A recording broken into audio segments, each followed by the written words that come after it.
પ્રતિષ્ઠાના મહોત્સવ નિમિત્તે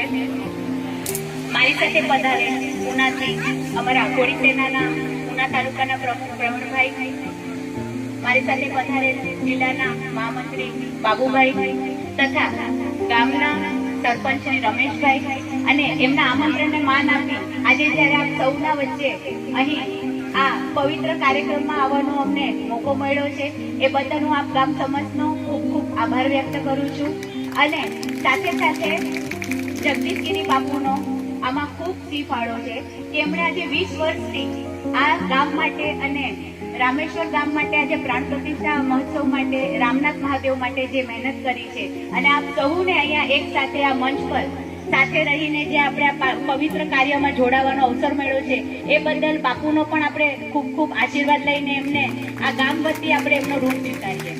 વધારે કંઈ નહીં કહેતા આપ સૌ જ્યારે અહીંયા સાથે મળ્યા છે ત્યારે એક જ વાત કહેવાની છે કે આ પાવન કાર્યમાં આપણે સૌ કદાચ અહીંયાથી છૂટા પડીએ ત્યારે એક વચન અને એક પોતાના મનમાં એક ગાંઠ બાંધીને નીકળીએ કે આપણે જે વ્યસન કરીએ છીએ ને સમાજમાં બહુ મોટું દૂષણ છે અને બહેનો દીકરીઓ આમાં બહુ હેરાન થાય છે. એટલે મારી બહેનો માટે, મારી દીકરીઓ માટે જો ગામના આપણા આગેવાનો ભાઈઓ અને એમના જે પતિશ્રીઓ છે તે તમામ લોકો જો આમાં સહયોગી થાય અને એક નિયમ લઈને નીકળીએ કે આપણે આજે આ કાર્યમાં છૂટા પડીએ ત્યારે એક આપણે જે વ્યસન કરતા હોય એમાંથી એક વ્યસનનો મૂકવાનો નિયમ લે તો ઘણી ખરો આમાં ફાયદો થાય એમ છે. આ પ્રસંગે હું વધારે કંઈ નહીં કહીશ, પણ